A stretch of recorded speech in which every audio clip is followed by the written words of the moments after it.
kedai Aceh akan budak. Budak Madung tutup. Wei bendera Aceh. Nyo hak kedai Madung.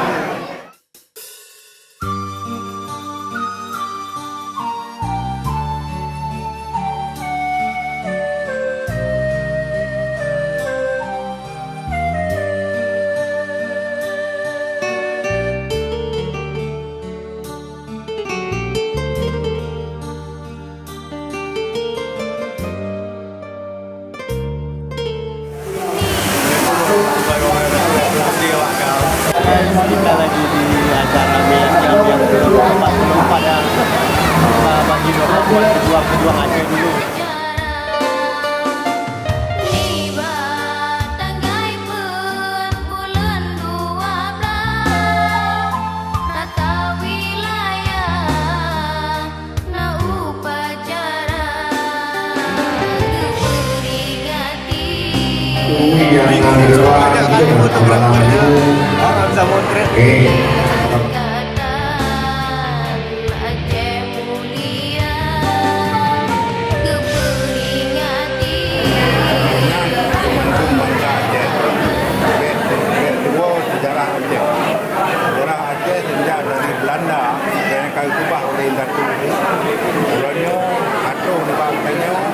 Menyambung dengan gerakan Aceh Merdeka ke Mandung Murung Aceh.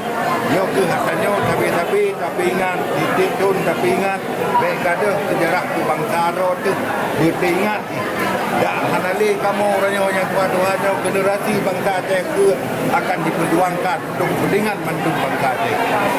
Baik, terkait dengan realisasi MOU ini Panglima, apa yang kita lakukan ke depan? Masalah MOU kita tetap perjuangkan apa yang sudah dibuat perjanjian MOU Helsinki antara gerakan Aceh Merdeka dengan UMDAM.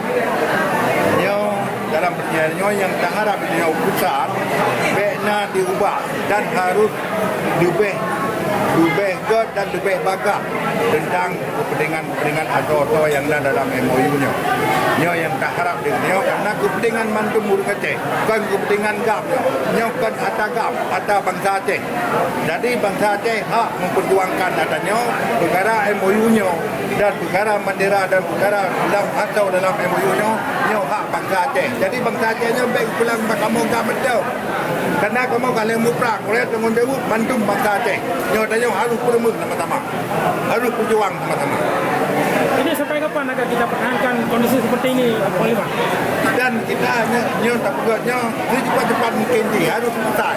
Jadi makanya tanya bangsa Aceh harus kompak. Baik tidak puput, tidak dari ulu. Menyatanya kompak, Mandung orangnya kompak itu tiga kasih puput katanya. Apakah ada kegiatan pengibaran bendera rembulan hari ini, Panglima? Orangnya anak dia tak boleh mentang arahan pemimpin.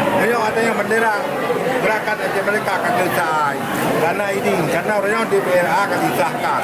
Orangnya tergantung buat pemerintah Aceh. Ia baik atau han. Menyahai baiknya kedai Aceh akan budak. Budak Mandung tutup. Baik bendera Aceh. Hak kedai Mandung. Baik, Panglima, himbauan kepada tentera yang ada di wilayah hotel ini, himbauan. Ya, himbauan kepada tentera. Adanya hanya tapi baik le. Wadah dengan adanya bendera kajian baik. Karena arahan daripada pusat, daripada pemimpin, daripada pemerintah Aceh, bendera baik dan titik kantor kan baik, titik kantor kan baik dan titik kampung kan baik. Hanya le muribu-ribu dengan turun di lapangan. Hanya le tak baik, cuma minit kabupaten le. Jadi gadah maruah dia. Wadah kaji tak baik, tadi gadah maruah dia. Okey, baik. Terima kasih, Panglima.